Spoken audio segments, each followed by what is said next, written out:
오늘 우리에게 주신 하나님의 말씀은요, 신약성경 마태복음 2장 23절입니다.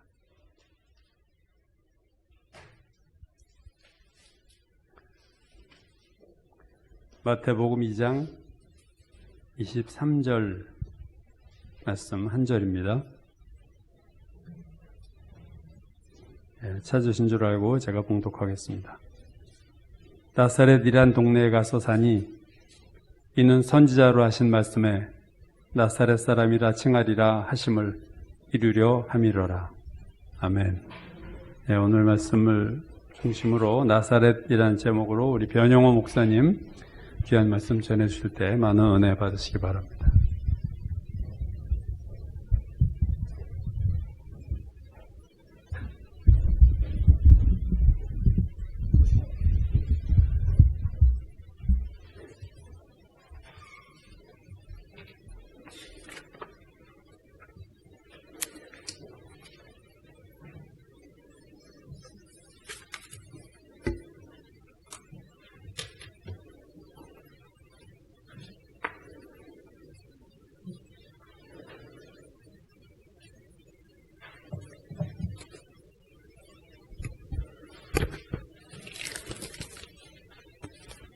마스크를 벗겠습니다.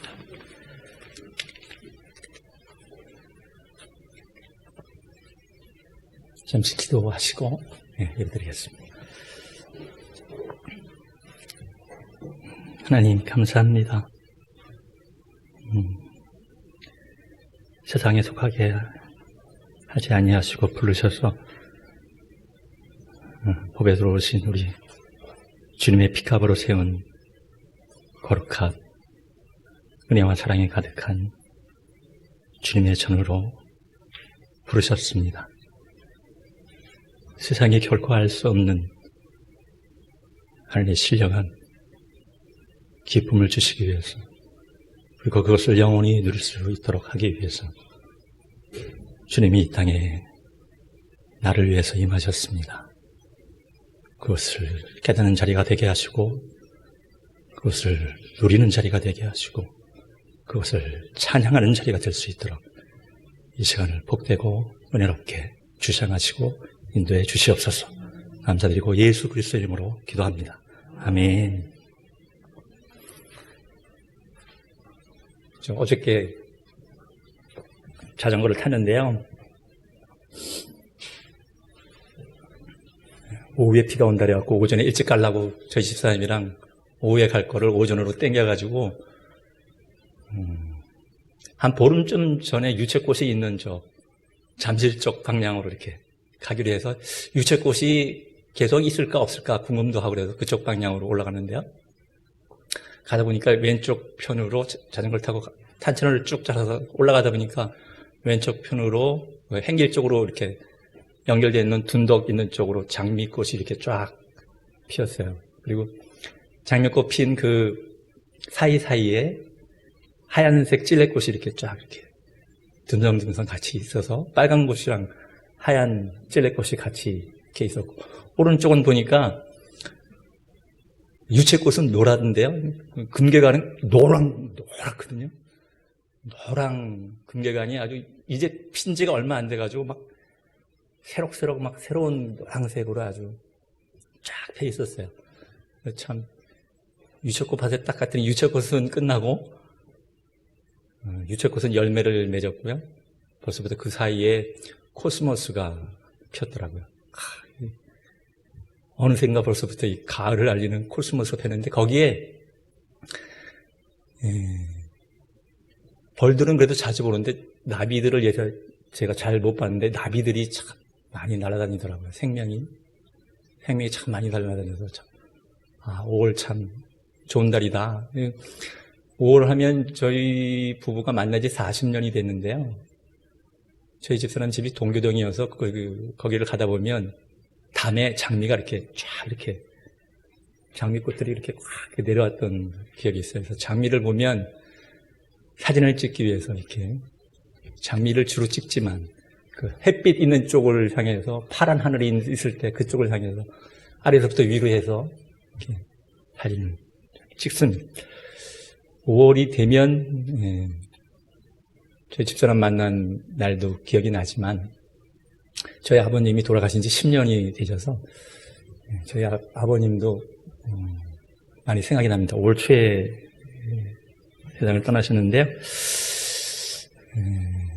제가 대학교로 들어갔을 때 같은데 저희 아버님이 일본에 출장을 가셔가지고 전축을 하나 사고, 전축이 아니고 들고 다니는 더블테크라고 그러죠. 이렇게 양쪽에, 이쪽에 녹음되고 이쪽에 녹음되고 양쪽에 녹음도 되고 디스플레이도 되고 스피커가 아주 보니까 소니 건데 굉장히 우리나라에서는 만들 수 없는 그런 제품인데 그거를 딱 들고 오셨더라고요. 그러니까 이렇게 보니까 자식이 대학교로 들어갔는데 뭔가 선물해 주시고, 말을 쓰면 안 하시니까 뭔가 선물해 주시고 싶었던 그런 마음이 있는가 봐요. 그래서 저는 당연히 저한테 주려고 그러죠. 왜냐면 작은 형도 물건을 사셨어. 전축을 선물해 줬었거든요. 그리고 큰 형은 뭘 선물해 준지 모르겠지만 하여간 뭘 선물해 주셨어요. 그래서 당연히 내 거라고. 왜 다 방에들 있으니까. 그러니까 내 방이 없으니까. 당연히 내 거라고 나는 생각해서 가져왔던 기억이 나고요. 그러면서 3년 전에 저희 작은 애가 7년 만에 대학교 갔을 때 제가 핸드폰 사는 데 가가지고 그 당시에 제일 좋은 S9, 삼성 9, 그게 제일 좋았거든요. 그거를 제가 애한테 사줬으니까 부모의 마음이 이렇게, 아버지는 말씀 안 하셨지만 똑같은 마음이죠. 아버지가 가졌던 마음이나 내가 내 자식한테 하는 마음이나 그 마음이 똑같이 있는 것 같아요. 우리 애는 괜찮아요. 뭐 다른 싼 것도 괜찮아요. 이렇게 이야기하지만 아버지는 나는 2만 원짜리 통화료를 쓰지만 너는 그래도 5만 원짜리 통화료를 사도 사용해도 괜찮다. 이런 마음이 부모한테 늘 있는 거죠. 너무 줘도 그래도 하나도 아깝지 않으니까. 너무 좋으니까. 그래도 좋으니까. 부모 마음은 그런 것 같아요. 늘 그 마음은 없어지지 않는 것 같아요. 코로나 가운데서도 제가 어버이날 큰애가 장가를 가고 난 다음에 오겠다 그래서 며느리가 임신한 지 얼마 안 되고 그랬는데 강화도에 그 김포에서 이쪽으로 오는 게 좀 부담스럽다. 그래서 내가 가겠다. 내가 강화도로 가겠다. 그래서 거기 갈 때 너희들도 강화도로, 거기 강화도까지는 걔네 집에서 한 30분 걸리니까 우리는 한 1시간 반이나 2시간 걸리지만 너희들은 글로 와라. 그 대신 장인 장모도 모시고 와라. 장인 장모도 모시고 와라. 결혼하고 난 다음에 못 뵀는데, 결혼하고 난 다음에 놀러 가겠다 했는데 코로나 때문에 못 뵀는데 장인 장모도 모시고 와라. 그래갖고 진짜 오래간만에 어버이날 즈음 해가지고 걔네들 오겠다는 걸 스톱시키고 가서 같이 식사도 하고, 또 며느리가 또 생일이에요. 5월달에 생일이가 겸사겸사 그래서 만났어요. 그러고 난 다음에 며느리가 임신을 해서 생각이 드는 거예요. 아버지한테 받았던 것, 내 자식한테 주었던 것, 그리고 자식이 또 자식을 낳아서 이제 준비하고 있는 것, 낳고 낳는 것, 이것이 이제 이 땅에서 우리한테 준 가장 큰 축복이니까 그 복이 얼마나 큰지, 그 누림이 얼마나 중요한지 성경에서도 그런 낳고라에 대한 이야기를 많이 합니다. 제가 사실 신학을 하기 전에 성경 통독을, 신학교에 들어가기 전에 집사람이 많이 반대해서 제가 했던 거는 성경 통독을 쫓아다니는 거예요. 성경 통독을 시간이 되면 성경 통독하는 데 가가지고 끼웃끼웃하다가 그 성경 통독에 참여했던 것을 굉장히 즐겨 했었는데 성경 전체를 10개의 낳고 계보로 이야기하시는 목사님이 계시더라고요. 아담의 계보, 노아의 계보, 아브라함의 계보, 야곱의 계보, 이렇게 해가지고 그리스도의 계보까지 이렇게 10개의 계보를 가지고 성경 전체를 이렇게 바라보는 그런 목사님이 계셨어요. 성경은 낳고 이 땅에 생육하고 번성하라고 일단 죄가 들어오시기 전에, 가정이 세워지기도 전에 하나님께서 우리에게 주신 축복입니다. 생육하고 번성하고 땅에 충만하라. 이 하나님이 우리에게 주신 복이거든요. 굉장히 큰 복이에요.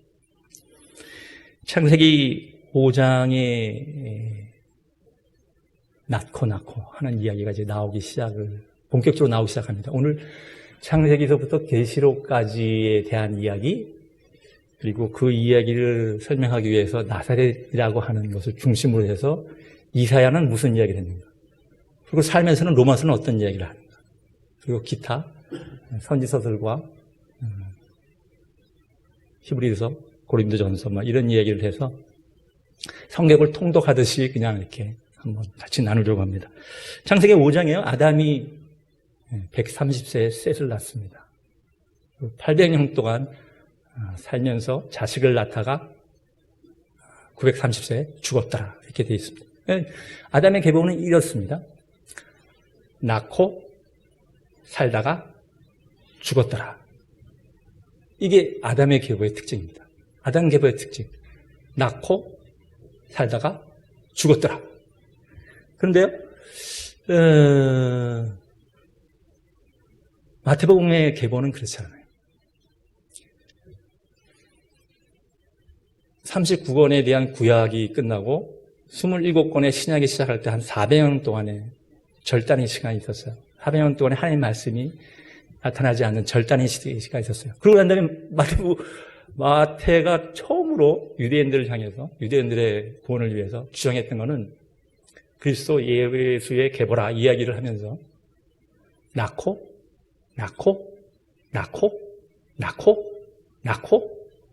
낳았다. 살았다는 이야기도 없고 죽었다는 이야기도 없어요. 다만 낳고 그리스도 예수가 나으시니라 이렇게 이야기를 하고 있어요. 근데 그럼 구약에서는 그러면 구원에 대한 이야기는 안 하냐? 안 하고 있는 거냐? 그렇지 않습니다. 낳고 살고 죽었다 하는 이야기 중에 아담의 7번째 자손 에녹의 도착에서는 그가 65세에 무드셀라를 낳고 300년 동안 하나님과 동행하다가 하나님이 그를 데려가시니라. 죽음이 없다는 거예요. 우리에게 이해하고 싶은 것은 하나님께서 너희들 나와 같은 형상과 모양으로 만들었기 때문에 너희들 나와 같은 모습으로 살 수 있는 아이들인데 너희들에게 낳고 살고 죽는 거에 대한 문제를 내가 이렇게 끝내겠어? 아니야. 나는 그렇게 끝내는 하나님이 아니야. 나는 나의 영광을, 나의 형상을 너에게 줬던 것을 어느 누구에게도 빼앗기지 않을 것이야. 다시 너희들에게 회복시켜줄 것이다 하는 이야기를 계속해서 성경은 중간중간에 이렇게 넣어놓으세요. 에녹 이름이 순종하는 놈. 히브리서에서는요, 그 에녹에 대해서 뭐라고 이야기하냐면요.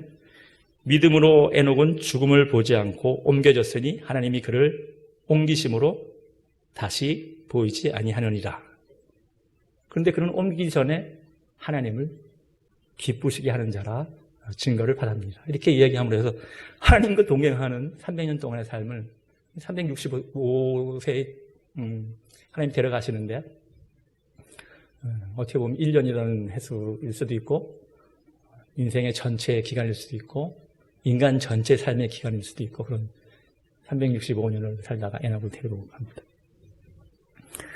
제가 제 자식을 아버님이 저를 낳고 제가 제 자식을 낳고 제 자식이 이제 애를 가졌으니 이제 제가 할아버지가 되지 않겠습니까? 그래서 아버님은 이제 자리에 제가 할아버지 자리로 이제 가는 것이고 제가 중간에 섰던 링크 가운데 섰던 그 자리는 제 아들한테 이제 물려주는 거죠. 아들한테 물려줘서 그 아들이 자식을 기를 때 어떤 모습으로 자식을 기를지를 제가 이제 본 자리에 와 있습니다. 할아버지 자리에 와 있습니다.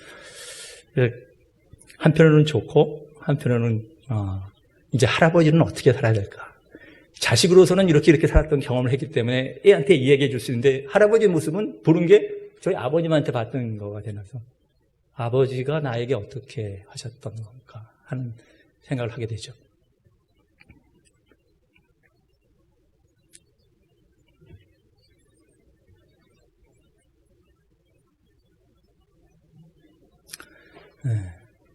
창세기는 아담 안에서 이뤘던 계보에 대한 이야기를 하고 신약에 대한 마태복음은 예수 그리스도의 안에 있는 계보에 대한 이야기를 하고 싶어 합니다. 유대인들은 마태? 예? 하는 퀘스천 마크가 가지고 있습니다. 왜냐하면 이 친구가 유대인들이 그렇게 싫어하는 이사야서를 복음서에서 제일 많이 인용을 했어요. 그러니까 유대인들한테 이 뭔가를 전해줘야 되는데 그리스도가 예수라는 것을 그것도 나사렛 예수라는 것을 전해줘야 되는데 나사렛 선한 것이 결코 태어날 수 없는 지역, 여기에서 나사렛 예수가 났다는, 그리스도가 났다는 것에 대한 이야기를 전해줘야 되는데 이것이 성경에서 이야기되는 이야기가 아니면 안 되는데 그 성경 관계되어 있는 부분을 마태는 계속 이사야서를 가지고 계속 끌어오고 이사야서를 가지고 이사야서를 갖고 끌어오고 이사야를 인용하고 이사야서를 인용하고 이사야서가 성경 전체의 그 소성경이라고 그러잖아요. 39장에 대한 이야기가 앞에 있고 400여 년 동안 성경이 절단됐던 시간이 있는 것처럼 40장서부터 66장 사이에 70년간 바벨론 포로 생활이 있음으로 해서 딱 절단이 되는 그 사이에 39장과 39권, 27장과 27권에 대한 성경을, 큰 성경을 다시 조그만 그 이사야 선지서 안에 똑같은 모습으로 다시 집어넣어놔서 이 부분을 계속해서 인용해 내고 싶어요. 그리고 정말로 이스라엘 사람들 좋아하는 선지서가 이사야니까요. 이사야가 이야기하고 있는 이야기는 그러면 성경에서 살고 낳고 살고 죽었다고 하는 속에 에녹을 집어넣은 것처럼 이사야서는 앞에 39권에 관련된 것은 대부분 심판에 대한 이야기거든요. 12장까지 유대인들 심판, 27장까지 모든 열방에 대한 심판, 이 이야기를 계속하면서 위로하고 구원하는 이야기를 후반부에 조금 써놓고 36장서부터 39장까지 히스기야에 대한 이야기를 집어넣어놨는데 그 중간중간에 이사야는 계속해서 메시아에 대한 이야기를 계속 집어넣고 싶어요. 창세기가 에녹을 집어넣은 것처럼 하나님의 이야기는 심판 중에 구원에 대한 이야기를 잠깐 쭉쭉쭉쭉쭉쭉쭉 몇 군데 이렇게 집어넣고 있는데 그거에 대한 것을 내가 찾아내는, 마치 비트코인을 채굴하듯이 성경에서도 메시아에 대한 이야기가 무슨 이야기로 되고 있는지를 찾고 싶어하는, 찾아내기 싶어하는, 같이 찾아내려고 하는 하나님의 숨은 메시지들이 계속 있어요. 그래서 이사야서의 이야기를 같이 하려고 합니다. 그래서 이사야서를 펴놓으시고 마태복음을 펴놓으시고 이렇게 해서 이사야의 이야기랑 마태복음 이야기랑 이 마태가 왜 자꾸 양쪽을 자꾸만 이야기하고 있는지에 대한 이야기를 이야기해 보려고 합니다. 이사야서 7장 14절을 한번 볼까요? 이사야서 7장 14절 구약 975페이지입니다. 구약 975페이지.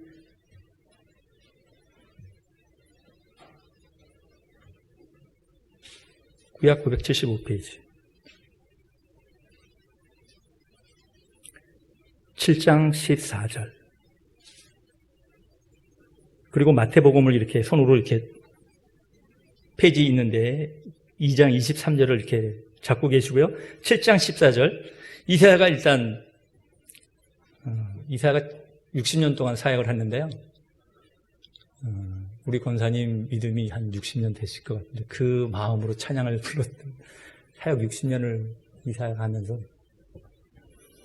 정말 신비스러운 말씀을 이렇게 넣어놓고 우시아 왕이 죽었을 때 시작을 해서 요담, 아하스, 히스기야, 므낫세까지 5 왕을 섬기면서 순교할 때까지 7장 14절 우리가 많이 읽던 이야기인데 7장 14절 함께 읽겠습니다. 자, 시작. 그러므로 주께서 친히 징조를 너희에게 주실 것이라. 보라, 처녀가 잉태하여 아들을 낳을 것이요 그 이름을 임마누엘이라 하리라.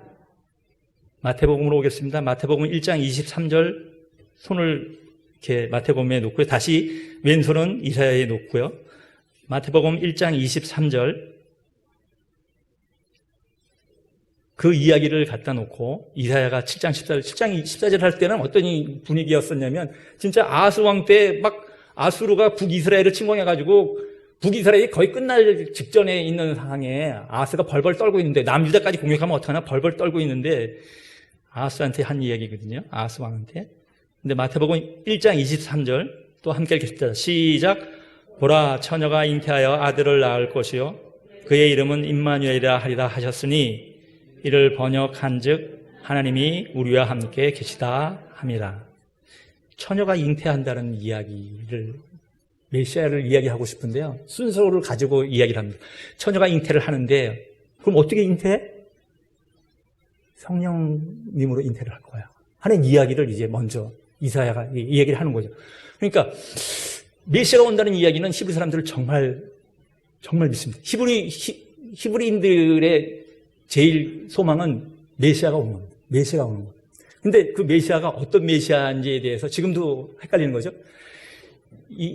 이스라엘의 지금 회당에서 지금도 아직까지 이야기되고 있는 건 그 사람들은 토라를 52주를 쪼개가지고 토라를 52주에 따라서 쭉 나열을 해놓습니다. 그러니까 서브토라, 하프토라라고 그래서 그 52주에 맞게 선지서와 시가서와 역사서에 관련된 부분을 거기에 맞는 걸로 이렇게 또 다시 나열을 해요. 그걸 해석할 수 있는 그 성경을 다시 나열을 하고 그 나열에 관련된 부분으로 주예를 하고 설교를 하는데 말씀을 전하는데 그들도 말씀을 전하는데 이사야서 52장 13절서부터 54장까지는 없어요. 물론 그들을 믿으라 시에는 그 부분이 일부 있다고 그러는데 그 부분에 관련되는 부분으로 메시아를 해석하기가 굉장히 어렵게 되어놨어요. 그래서 유대인 중에서 그리스도를 믿는 메시아닉 주라고 하는 그 사람들한테 책을 딱 열어가지고 우리 성경을 읽을까 해서 이사야서 53장을 딱 여는 순간에 대부분 이렇게 얘기한다고 그래요. 야, 신약 읽지 말고 구약 읽어, 구약. 저 구약 읽고 있는데요. 아니, 신약 읽지 말고 구약을 읽으려니까. 여기 그냥 이사야서를 53장. 그 사람들은 장 구분이 없거든요. 그냥 쭉 연결 그냥 되어 있기 때문에. 52장 13절부터 54장까지를 읽질 않아요. 그래서 그걸 읽으면 왜 자꾸만 찝찝하게 왜 신약을 읽어? 구약을 읽으려니까 토라만 읽어. 이 얘기를 그렇게 하는 거예요. 거기다가 나사렛? 선한 것이 결코 날 수 없는 나사렛을 이야기를 해? 이거는 엉투상투한 거죠. 근데 처녀가 잉태해서 아들 낳는다는 건 좋은데 웬 처녀? 그것을 이사야서를 가지고 딱 증거를 대는 거죠. 처녀가 잉태한다는 이야기가 여기 있어요. 그래서 이사야서를 들어내는 겁니다. 마태는 유대인들에게 복음을 전하기 위해서. 그 다음에 다시 이사야서로 옮겨가가지고요. 7장 뒤에 9장 1절 2절을 볼까요? 9장 1절 2절 977페이지 구약 977페이지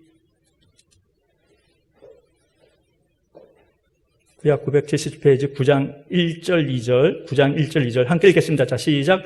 전에 고통받던 자들에게는 흑암이 없으리로다. 옛적에 여호와께서 스브론 땅과 납달리 땅이 멸시를 당하게 하셨더니 후에는 해변길과 요단 저쪽 이방의 갈릴리를 영화롭게 하셨느니라.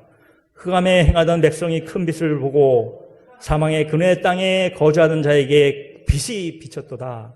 이야기를 하시면서 사단에게 시험을 당했었던 예수님께서 마태복음 4장 갈릴리에서 첫 번째 했던 메시지가 바로 이 말씀을 가지고 첫 번째 메시지를 전합니다. 마태복음 4 시작 4페이지 4장 15절 16절 함께 읽겠습니다. 자, 시작. 스불론 땅과 납달리 땅과 요단강 저편 해변길과 이방의 갈릴리여, 흑암에 앉은 백성이 큰 빛을 보았고 사망의 땅과 그늘에 앉은 자들에게 빛이 비치었도다 하였느니라. 이 땅에 대한 이야기를 제가 저번에 한번 드렸었는데요. 이 땅의 나사렛에 대한 이야기를 제가 다시 한번 드리겠습니다. 나사렛이라는 이야기. 제가 사실 설교하기 전에 나사렛이라고 제목을 전하면서 제 친구가 나사렛 교단에 지금 총회장을 하고 있는데 나사렛 대학교 총장을 하다가 그 친구한테 너희들이 왜 나사렛 교단이라고 그래? 하는 이야기를 한번 물어보려고 했었는데 그걸 못 물어보고 왔는데 제가 생각하는 나사렛은 이런 겁니다. 이사야서 11장에 가면 결국은 이제 이사야가 11장 1절에 나사렛에 대한 이야기를 하는데요. 나사렛에 대한 이야기를 하는데요. 지역은 이런 지역입니다. 제가 한번 이야기했지만 이스라엘의 지역은 위쪽 편으로 갈멜산과 이 갈릴리를 잇는 이쪽 선의 폭이 한 5, 60km. 밑에 네게브 사막 쪽 밑에 있는 쪽이 한 7, 80km 되는 강원도만한 정도의 크기의 땅입니다. 거기에 네게브 사막이 한 60%, 땅의 60%를 차지하고 있어요. 사막 관련된, 광야 관련된 네게브 지역이 한 60%를 차지하고 있어요. 근데 나사렛은 위에 북이스라엘 지역에 있는 지역입니다. 높이는 400m. 높이는 400m. 왼쪽으로 한 30km 떨어진 쪽에 갈멜산, 엘리야가 승리를 했던 갈멜산 550m. 우측으로 한 20km 떨어진 쪽에 해발 550m 다볼산, 드보라와 발락이 야빈왕과 시스라를 이겼던 다볼산 550m가 있습니다. 400m에 550m. 그래서 제가 하객진이라고 해서 이렇게 새가 날르고 있는 이런 모습으로 이 얘기를 한번 드렸었는데요. 여기에 나사렛에 있으면 이쪽에 다볼산, 지중해를 연해갔고요. 이쪽에 갈멜산, 오른쪽 갈릴리 앞쪽 편으로 다볼산, 그리고 북쪽으로 50km 정도 위쪽에 헐몬산이 있습니다. 헤르몬산 2814m. 2814m, 50km 있습니다. 밑으로 100km 정도 밑에 예루살렘, 해발고도 700m. 그리고 오른쪽 편에 갈릴리서부터 쭉 흘러나오는 요단강이 사해까지. 직선거리로 한 150km. 곡선으로 꼬불꼬불 다 포함하면 한 300km 되는 요단강이 쭉 이렇게 흐르고 있습니다.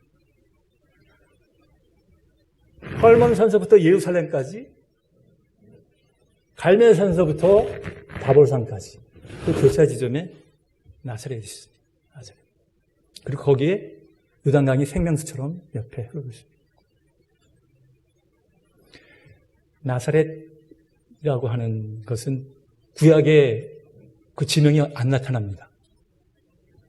구약의 지명이 나타나지 않는 나사렛을 가지고 마태가 나사렛에서 예수 이야기를 하고 있습니다. 나사렛 예수에 대한 이야기를 하고 있습니다. 유대인들은 말도 안 돼. 무엇이 선한 게 나겠어 하는 그 나사렛에 성경에서도 나오지 않는 나사렛을 가지고 갑자기 오늘 본문에 나사렛을 이야기를 하고 나사렛을 이야기. 그래서 야, 너 조금 좀 이상하다 이야기할 정도로 궁금증을 일으키는 거예요. 궁금증을. 성경을 읽으면 계속 궁금증이 이거 뭐지? 왜 이러지? 무슨 이야기지? 뭘 하려는 거지? 이야기를 그렇게 합니다. 자, 이사야서 11장 1절, 다시 이사야서 가서 이사야서 11장 1절 한번 볼까요? 이사야서 11장 1절. 980페이지, 구약 980페이지. 11장 1절. 함께 읽겠습니다. 자, 시작. 이새의 줄기에서 한 싹이 나며 그 뿌리에서 한 가지가 나서 결실할 것이요. 단어 3개를 제가 이야기를 드리겠습니다. 위에 있는 이새의 줄기에서 한 싹. 일단 본문은 호테르라는 단어를 쓰고 있는데, 그 다음에 뿌리에서 한 가지, 네체르라는 단어를 쓰고 있고요. 결실할 것이라는 파라라는 단어를 쓰고 있어요. 근데 이렇게 설명드리면 돼요. 줄기, 저희는 태촌 쪽에 팔당을 볼 수 있는 태촌 쪽으로 저희는 벚꽃이 필 때 한번 가고요. 배나무 꽃이 필 때 한번 가고요. 그 다음에 둘이 싸웠을 때도 한 번씩 가고요. 수시로 그 기념할 날이 있으면 가고 하는 데가 그 태촌이 있는데, 그 배나무 집을 제가 제일 좋아하는데, 얼마 전에 저번 주에 수요일 날 갔는데 배가 다 팔려갖고 없더라고요. 배를 못 사갖고 왔어요. 배를 못 사갖고 왔는데, 배꽃이 필 때 되면은요, 배나무의 줄기, 가운데 줄기 큰 것을 사이에 놓고, 이 배나무 줄기는 이게 위로 자꾸만 이렇게 올라가는 습성이 있어가지고요. 줄기를 옆으로 잡아 당기거든요. 쭉 올라오면 가지 2개만 남겨놓고 큰 가지 2개를 이쪽으로 하나 잡아 당기고 이쪽으로 하나 잡아 당겨요. 그래가지고 양쪽을 땅에다가 줄로 잡아 당겨가지고 땅에다가 박아가지고 그 줄기가 하늘을 향하지 않도록 옆으로 잡아 당겨놓거든요. 나머지는 전지를 합니다. 그럼 그 다음 해가 되면은요, 그 옆으로 뻗은 여기 줄기에서 새로운 싹이 올라옵니다. 이게 호텔이에요. 이게 호텔. 밑에서 올라와서 옆에 줄기가 빠졌는데 그 줄기를 따라서 축축축축축 올라온 게 호타루입니다. 이세 뿌리에서 줄기에서 이런 싹이 축 올라온다는 거죠. 그리고 그 밑에 뿌리에서 네체르 또 이렇게 올라오는 이사야서 53장 2절에 보면요. 그는 주 앞에 연한 쓴 같아서 이 호텔을 씁니다. 네체르를 씁니다. 연한 쓴 같아서 흠모할 것이 아무것도 없도다. 이 이야기를 할 때 네체르를 써요. 근데 제가 탄천에 가다 보면요. 막 비가 많이 오잖아요. 그럼 막 이만큼 작아가지고 쫙 흘러가고 난 다음에 보면 나무가 막 쓰러져 있잖아요. 그럼 시청에서 나와서 나무를 이렇게 완전히 밑에서부터 그냥 쫙 잘라버려가지고 구루터기만 남습니다. 근데 가보면은요. 그 구루터기 옆에 빠져나오는 옆으로 쓰러지면서 나왔던 그 뿌리가 땅에서 완전히 빠져나오지 않아갖고 뿌리는 땅에 박혀 있는데 뿌리 위가 살짝 땅 위에 나타나 있어. 드러나 있어. 근데 구루터기만 남았어. 근데 그 다음 해에 가면요. 거기에 싹이 쭉 올라와 있어요. 그 뿌리 옆에. 이 호텔이에요. 이 네체르예요. 자꾸 헷갈리네. 줄기 옆에 붙어서 올라오는 게 호텔. 이 사람들은 그 올라오는 모습이 비슷해가지고 호테르와 네체르를 이렇게 교환해가면서 씁니다. 호테르, 네체르, 호테르, 네체르 이렇게. 근데 확실히 달라요. 여기 있는 것은 더 연약하죠. 뿌리에서 나와갖고 구루터기만 남은 데서 올라오는 것이 너무 연약해요. 올라오는 게 너무 연약해요. 히브리어는 자음만 사용합니다. 자음만. 네체르가 영어로 이야기하면 N, Z, R. 그러니까 이 사람들은 네체르를 쓸 때 그냥 영어로 이야기하면 N, Z, R 쓰면 문맥 속에서 문장 속에서 이것을 네체르라고 읽어야 될지 나차르라고 읽어야 될지 그 사람들은 알아요. 아, 이것은 네체르구나. 아, 이건 나차르네. 근데 나차르라는 뜻은 보관시켜주는 자. 그것도 역시 N, Z, R이라고 씁니다. 이사야서 49장 6절에 있습니다. 이스라엘을 보관시켜주는 자, 나사렛 사람, 나의 종. 오늘 나사렛은 구약에 없는데요. 구약에 없는 이야기를 왜 선지자가 이야기한 대로 그대로 이루었다고 이야기를 하냐면 마태는 그 싹이, 그 뿌리에서 난 싹이 나사렛이라는 거예요. 그 나사렛에서 예수가 자란다는 거예요. 나사렛 예수가 될 수밖에 없는 이유는 헤롯이 죽여가지고 아랍에 갔다가 다시 아버지와 엄마 고향인 다시 나사렛으로 돌아와서 다시 살게 되지만 그 메시아는 나사렛에서 살아야 됩니다. 거룩한 하나님과 승리의 하나님, 구원의 하나님에 관련되어 있는 이 지역. 제가 왜 나사렛을 그렇게 지역을 이야기했냐면 변화산소부터 예루살렘까지, 갈멜산성부터 다보살까지의 사이에 있는 나사렛을 통해서 하나님의 사역하기 전에 삶을 이야기하고 있습니다. 예수 그리스도가 성령으로 잉태됐는데 하나님의 사역을 하기 전에 어디서 살았는 그 사람에 대한 이야기를 마태는 히브리인들한테 하고 싶어요. 그는 나사렛에서 살 밖에 없어. 왜? 너희들이 그렇게 멸시했지. 근데 그게 아니라는 거예요. 선지자가 거기서 큰 빛을 볼 것이고 흑암과 어둠에 앉아있는 자들에게 빛이 비치리라. 그 나사렛에서 예수가 자라나야 된다는 그 이야기를 하고 싶어요. 근데 그 사람들은 그것을 닫고 싶어요. 그래서 이것을 열기 위해서 계속 이사야서를 계속 이야기할 수밖에 없어요. 5월 17일 날 KBS 방송에 황재형이라고 하는 광부 화가가 텔레비에 나왔어요. 황재형이라고. 52년생이시니까 지금 70세이신데 2012년서부터 2018년까지 6년간 그분은 대학교를 졸업하시고 광부로 태백에 들어가서 광부 생활을 하다가 그 경험을 가지고 이제 그림을 그리는데, 그림이 어떤 그림이냐면 미용실에서 머리 깎은 머리카락을 다 가갖고 얻어갖고 와가지고 6년 동안 그걸 가지고 소가 넘어갑니다. 그 이중섭 씨의 황소 있잖아요. 이중섭 씨의 황소 그림가처럼 그 머리털을 다 가져와가지고 6년 동안 붙였어요. 근데 황소가 눈을 뜨고 뻐끔뻐끔 하면서 이렇게 넘어가는 거예요. 이렇게 넘어가는. 이게 제가 사진을 가져왔는데 보이지 않을 것 같아서 제가 이게 넘어가는 거야. 눈을 뻑 떠 있어. 근데 그걸 전부 다 6년 동안 머리카락으로 이어갖고 그림을 그렸어요. 8월 말까지 국립현대미술관 서울점 예전에 기무사에 있는데 경복궁 앞에서 전시를 한다고 그러더라고요. 저희 집사람이 한번 가보려고 했는데, 근데 제목이 소가 넘어갑니다. 그 이야기는 세상 소가 넘어갑니다.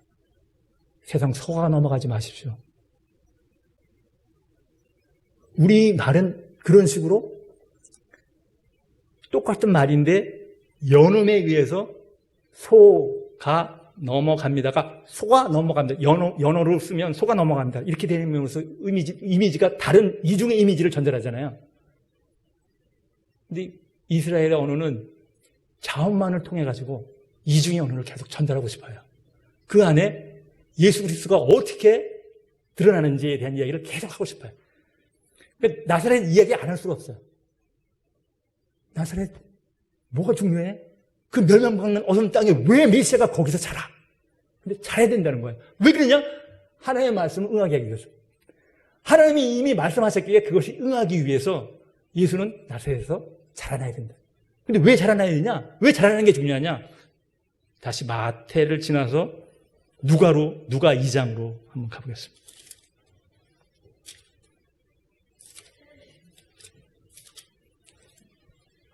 신약 90페이지 누가복음 2장. 누가복음 2장 신약 90페이지 2장 51절 52절만 함께 읽겠습니다. 51절 52절 신약 90페이지 누가복음 2장 51절 52절 함께 읽겠습니다. 자, 시작. 예수께서 함께 내려가사 나사렛에 이르러 순종하여 받드시더라. 그 어머니는 이 모든 말을 마음에 두니라. 예수는 지혜와 키가 자라가며 하나님과 사람에게 더욱 사랑스러워 가시더라. 이야기는 예굽에서 다시 불러냈다는 호세아 말씀을 그냥 이루시고 난 다음에요. 어디로 갈까? 요셉이 꿈꾸는데 글로 가지 말고, 너 고향 베들레헴으로 가지 말고 너가 살던 나사렛으로 가. 인도로 함을 받아서 다시 나사렛으로 갔죠.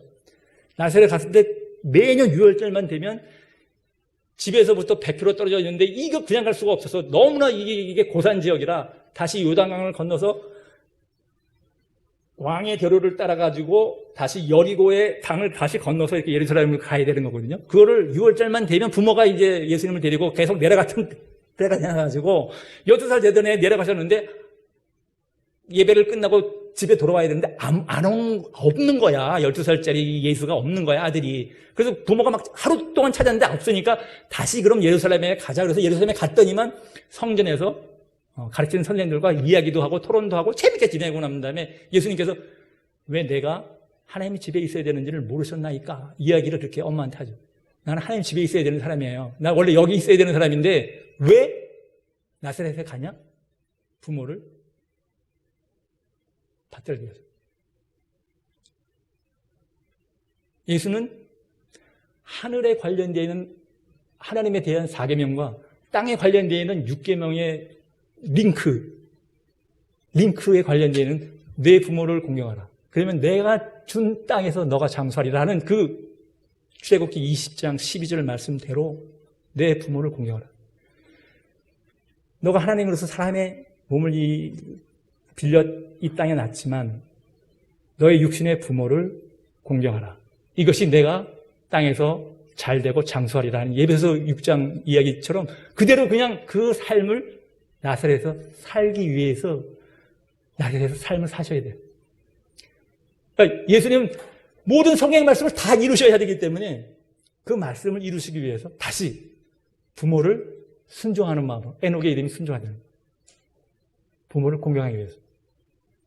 그것을 이루시기 위해서 사역을 시작하기 전에 나사렛으로 돌아오셔야 됩니다.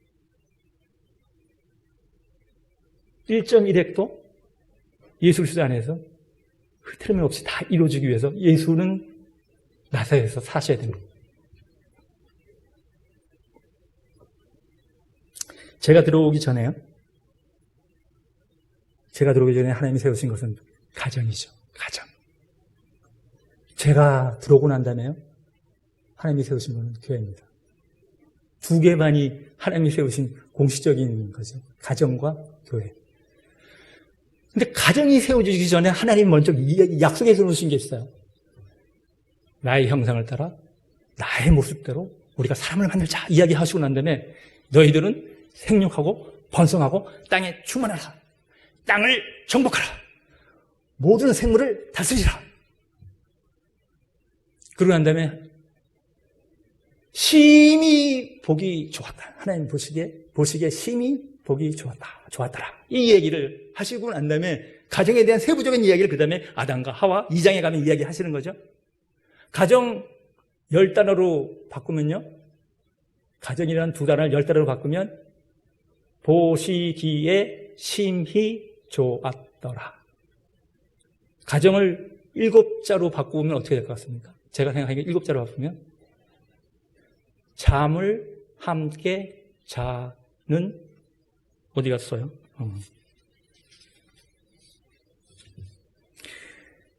잠을 같이 자는 곳. 잠을 같이 자는 곳. 7글자예요. 만든다고요? 제가 막 5자로 다시 바꾸면요. 5자로 바꾸면 잠을 자면 어떻게 되겠습니까? 꿈을 꾸겠죠? 꿈을 꾸는 곳. 5글자. 3글자로 바꾸면요. 안식처, 휴식처. 1글자로 바꾸면요. 꿈 있는 곳, 꿈. 그렇지 않으면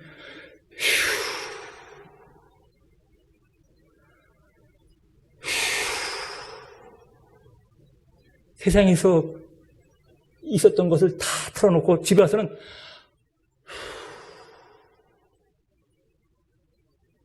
휴자가요, 사람 인자면에 나무 목자.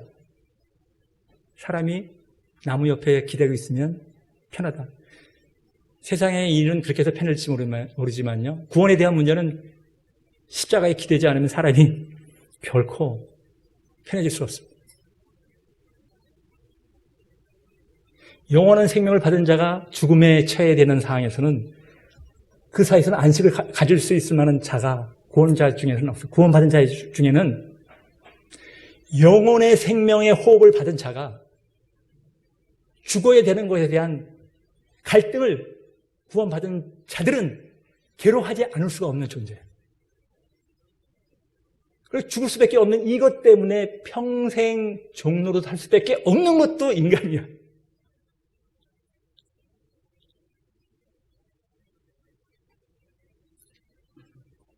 문제는요, 이 문제를 하기 위해서 예수를 하나님께서 보내셨는데, 문제는 제가 믿는 사람들한테 문제는 제가 믿음 생활을 하면서 보니까 큰 문제는 주여, 주여, 주여 외친다는 겁니다. 문제는 하나님의 뜻대로 행하지 않고 하나님을 내 뜻대로 행하는 분으로 부리고 싶어하는 게 남아있기 때문에. 산상수훈을 마감하시면서 예수님께서 7장 21절에 얘기합니다. 주여 주여 하는 자마다 하나님 나라에 들어올 것이 아니라 하나님 뜻대로 행하는 자라야 하나님 나라에 들어올 수 있느니라. 남아있는 게 있어요. 어떤 모습이 남아있냐? 아담의 계보에는요, 맨 처음에 하나님이 아담을 만들었을 때 하나님의 형상을 따라 우리의 모양대로 하나님의 형상을 따라, 이미지를 따라, 우리의 모양대로, likeness, 우리의처럼, 이 순서가 이렇게 돼 있어요. 형상이 먼저 있고 그 다음에 모양으로 나갈 수 있도록. 제가 들어오고 난 다음에요, 아담은요, 셋을 낳을 때 어떻게 해놨냐? 우리의 모양을 따라 우리의 형상대로 순서가 바뀌어 있어요. 우리는 상황에 끌려다니게 돼 있어요. 상황에 자유로운 존재가 아니에요. 제가 생각해보니까요, 제가 얘기했잖아요. 신학을 하고 싶은데 돈의 문제가 자유롭지 않아. 그래서 제가 뭐 했다고 그랬습니까? 로또 샀다 그랬잖아요. 로또 샀어요. 상황을 뛰어넘을 자가 없어요. 죽음을 뛰어넘을 자가 더 없죠. 그게 어려워요. 교회에 들어왔는데 그것이 너무나 생명에 방해되어 있는 것이 해결됐다고 해서 너무나 기뻐서 꿀송이처럼 달다! 꿀송이 같아! 내 입에 꿀보다 더 단이다. 그렇게 이야기를 할 수 있는데요. 문제는 그 꿀송이보다 단 그것을 맛보아라. 사도 요한한테 얘기했던 천사가요. 너는 작은 두루마기를 먹으라. 너 입에는 꿀처럼 달지만 너 뱃속에 들어가면 쓰게 되리라. 사도 요한이 먹고 난 다음에 입에는 달지만 내 뱃속에 들어가자 쓴 거야. 주요주요를 알지만 그 알미 내 삶으로 진행되기에는 너무 쓴 것이 있어요. 근데 세상에 살다 보면 쓴 거는 싫고 단 것만 좋잖아요. 단 것만 좋아.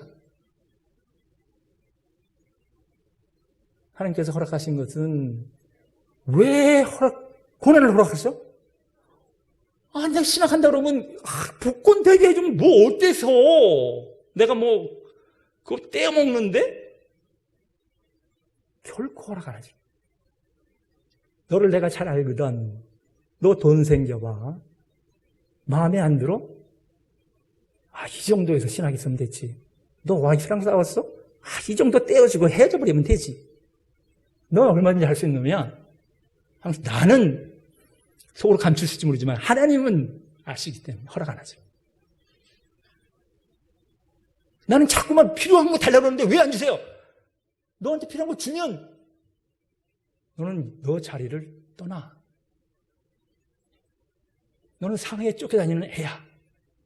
그 간극을, 구원과 진리에 대한 그 간극을 뛰어넘으려고 그러면 너가 거쳐야 되고 지내야 될 시간들이 있단다. 그 시간을 너가 믿음 안에서 받아야 돼. 믿음 안에서 파내야 돼. 저희 집에서 큐티를 저희 애랑 하다가요. 저희 집사람이 너 왜 어렸을 때 그렇게 집에 안 들어오고 주위를 방황하면서 그렇게 게임하면서 가게 앞에서 뿅뿅뿅뿅 하고 그랬어? 엄마 아빠가 싸웠잖아요. 집에 들어가기 싫잖아요. 제가 어디를 가겠어요? 신학을 하면서 신학을 하겠다 그러면서 신학은 무슨 신학? 먹이 살려야 되는 가장이 믿음을 이만큼도 보이지 않았던 사람이 무슨 신학? 저희 집사람의 눈이죠.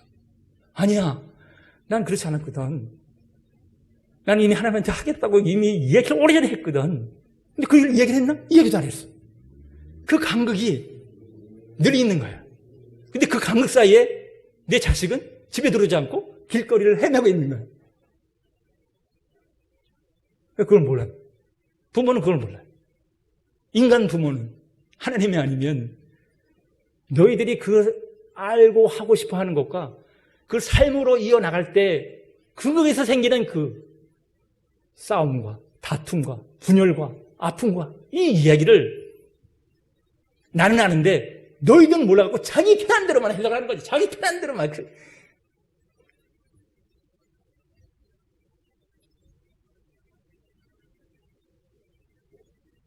샤를드 푸코라고 하는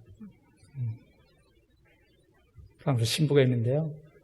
사막의 성자라고 불려져요. 사막의 성자. 카톨릭 쪽에서 아마 복자, 성자라고 아마 추대하려고 그랬던 것 같은데요. 그 사람이 나는 배웠다. 이 사람이 나사렛 예수님의 발자취를 따라서 그 책도 썼던 사람인데 나는 배웠다. 나는 배웠다. 이런 이야기를 계속 이야기했던 분이에요.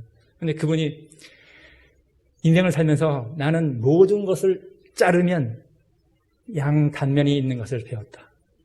그리고 그것을 다시 긁어서 아주 얇게 다시 나눠놔도 다시 양면이 있다는 것을 배웠다. 나는 그 쪼개진 것을 다시 갈고 갈아서 다시 나눠놨어도 다시 양면이 있는 것을 알았다. 인간은 아는 것, 진리를 깨달은 것과 삶으로 연결하는 것에 간격이 있습니다. 뛰어넘어낼 간격이 있습니다. 죄로부터 벌어질 간격이 있습니다. 예수가 아니면 메워지지 않을 간격을 가지고 있습니다.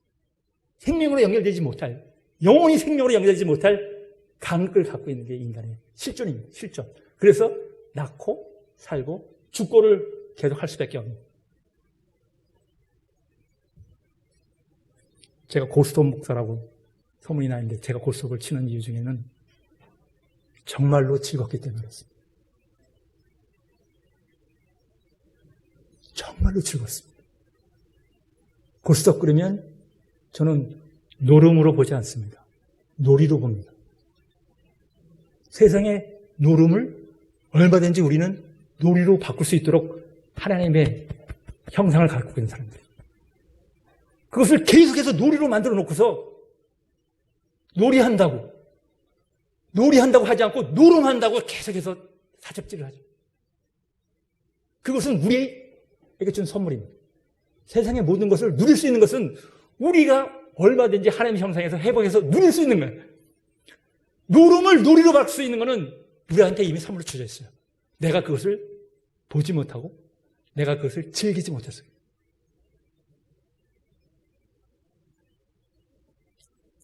제가 이해하지 못하는 부분을 똑같이 하박국도 이해하지 못했어요. 이해할 수가 없습니다. 하나님, 어찌하여 죄악이 이렇게 온 땅에 덮었습니까? 하나님, 어찌하여 죄악된 자들이 이렇게 이 땅에 세상을 정복하고 있습니까? 하나님, 어찌하여 우리를 지렁이같이 벌레같이 만들어놔서 그놈들을 이기지 못하게 약하게 만들어놨습니까? 어찌하여 내가 망대 위에 올라가서 하나님이 무엇이라 이야기하는지 보리라. 망대가 나사렛입니다. 뜻이 나사렛에 올라가서 한번 내가 보겠다. 네? 하박국서의 끝은 이렇잖아요. 3번 거쳐서 이야기합니다. 1장에서 3번 어찌하여 스스로 이야기를 던지고 난 다음에 스스로 답합니다. 3장 무화과 나무가 무성치 못할지라도 포도나무가 열매가 없을지라도 감람나무에 소출이 없을지라도 밭에 먹을 것이 없을지라도 우리의 양이 없을지라도 외양간에 소가 없을지라도 어찌하여 찌라도 나는 여호와로 인하여 기뻐하고 즐거워한다. 1장 물어보고 3장을 자기가 답하고 난 다음에 그 답을 하나님께서 먼저 이야기를 하죠. 모든 것은 때가 있어. 2장에 의인은 믿음으로 말미암아 살리라. 하루 괴로운 것들을 그냥 살면 제가 보니까 시간이 지나서 무엇인가 이루어지더라고요. 4월 20일쯤이에요. 날씨가 한 23도쯤 됐어요. 저희 집사람이랑 자주 가는 곳은 만나교회 커피숍인데요. 만나교회 커피숍 밖에 의자들이 쫙 이렇게 놓여 있습니다. 둘이서 과자를 늘 가지고 가서 거기서 커피 한 잔을 시켜갖고 한 잔만 시켜갖고 카푸치노 한 잔만 시켜갖고 과자를 놓고 산들산들 바람이 부는 그 나무 밑에 앉아가지고요. 너무 좋다. 너무 행복하다. 그러면서 얘기를 했어요. 여기 말이야, 여기 우리 만나게 와서 우리가 이렇게 좋다고 이야기를 할 줄 몰랐잖아. 우리 진작 많이 싸웠잖아. 애가 집을 나갈 정도로 싸웠잖아. 언제? 하나님 일을 한다고 하면서 싸웠잖아. 근데 무슨 일이 있었을까? 2001년도인가요? 제 기억에는요. 제가 회사가 망하고 1년 놀다가 다시 벤처기업에 나갔을 때인데요. 만나교회 김우영 목사님이 붕회를 하려고 저희 교회에 왔어요. 오신 이유는 만나교회를 짓고 난 다음에 너무 부채가 많아가지고 제가 보니까 너무 힘드셔가지고 붕회를 다니시면서 받으시는 걸로 갖고 은행 이자돈을 넣지 않으면 만세를 부를 지경까지 제가 보니까 어르신이 보니까 바짝 마르셨어. 그런데 이 축복기도를 안 해주면 부흥교회가 뭐 좋아하나요? 축복기도를 해줘야 되는데 이게 좀 진이 많이 빠지나요? 말씀 전하고 난 다음에 우리 그 교회 담임 목사님 굉장히 카리스마가, 좋은 말로 보면 카리스마가 있고 좀 욕심이 많으세요. 다 나오세요. 다 나오셔갖고 안수 받으셔야 돼. 여러분 다 나오시라고 다 나오시라고. 막 나오셔서 한석이도 막 지치셨어. 근데 저 같은 사람은 잘 안수기도 잘 안 받아요. 저는 당연히 안 나갔죠. 이렇게 뒤에 가만히 잘 앉으셔서. 목사님이 보셨나 봐요. 목사님 목표는요. 저희 집사람 기도도 그랬겠지만 저 사람 신학한다는데 저 목사님 그게 아니고 그렇게 이야기를 저희 목사님한테 했을 테니까 저희 목사님은 변집사 잘 제가 양육시켜가지고 우리 교회 장로로 잘 세우면 제일 좋겠습니다. 이게 이제 마음에 가지셨는 것 같은데 자꾸만 신학한다니까. 근데 이게 보니까 안수도 안 받고 장사가 사업이 잘 되면 이게 빠져가지고 이제 안 나가잖아요. 다른 데 사업 잘 되면 안 나가요. 저 신학하다가 안 간다고요. 사업 잘 되라고 이게 안수를 받아야 되는데 이 친구가 자꾸 안 나오니까 다 예배 끝나고 김우영 목사님이 담임 목사님이랑 교회 문에 딱 서셨어요. 나가는 사람한테 인사하려고. 저희 담임 목사님이 딱 잡더라고요. 목사님, 이 친구한테는 특별하게 안수해야 됩니다. 특별하게 안수해줘야 됩니다. 나는 안 받으려고 나는 그렇게 뺀 건데 저희 목사님이 저를 딱 잡았어요. 김우영 목사님, 다 했잖아. 지치셔갖고 다 했잖아. 안 되신다고. 안 됐어. 전화를 써서. 그리고 20년이 흘려갔고요. 그 만나교회에서 제가 커피를 마시는 거예요. 너무 행복하다. 이게 어떻게 되셨을까? 어떻게 되어준 일일까? 저희도 지지게 싸웠지만요. 하나님이 저를 떠난다는 생각은 안 했어요. 죽을지언정 하나님 집을 떠난다는 생각은 안 했어요. 죽여주시면 더 편하겠습니다. 죽여주시면 이렇게 사는지보다는 왜 자식들까지도 또 이렇습니까? 근데 20년이 지나니까 그냥 떠나지 않고 붙들어가고 시기는 나의 것이고 의인은 믿음으로 살리라. 20년 지나니까 그냥 매일매일 그냥 사는 거거든요. 뭐가 풀려서 산 게 아니고. 그랬더니 커피를 마시면서 너무 좋다. 너무 행복하다. 너무 즐겁다. 하나님이 모든 것을 하셨구나. 고백하게 되는 거예요. 나사렛은 주님께서 우리에게 삶을 보여주신 자입니다.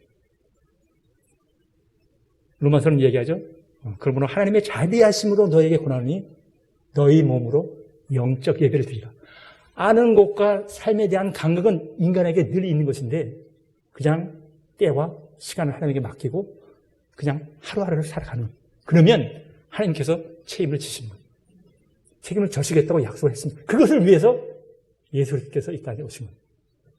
여러분 힘드실 때 있을 겁니다. 즐거울 때도 있을 겁니다. 그러나 어떤 때든 간에 하나님 집에 와서 하나님의 집에서 떠나지 않는다는 마음으로 그냥 하루하루를 살다 보면 어느 날 하나님이 이것 때문에 그러신 거군요. 하나님 이야기에 대한 고백을 찬양과 감사로 드릴 날을 여러분 누리게 되실 것입니다. 저도 그것을 누리고 있는 겁니다. 저와 같은 누림을 여러분 모두가 받으시기를 예수 그리스도의 이름으로 축원합니다. 기도하시겠습니다. 하나님, 이 땅에 살아가면서 참 이해하지 못해서 하나님에게 어찌하여 이렇습니까?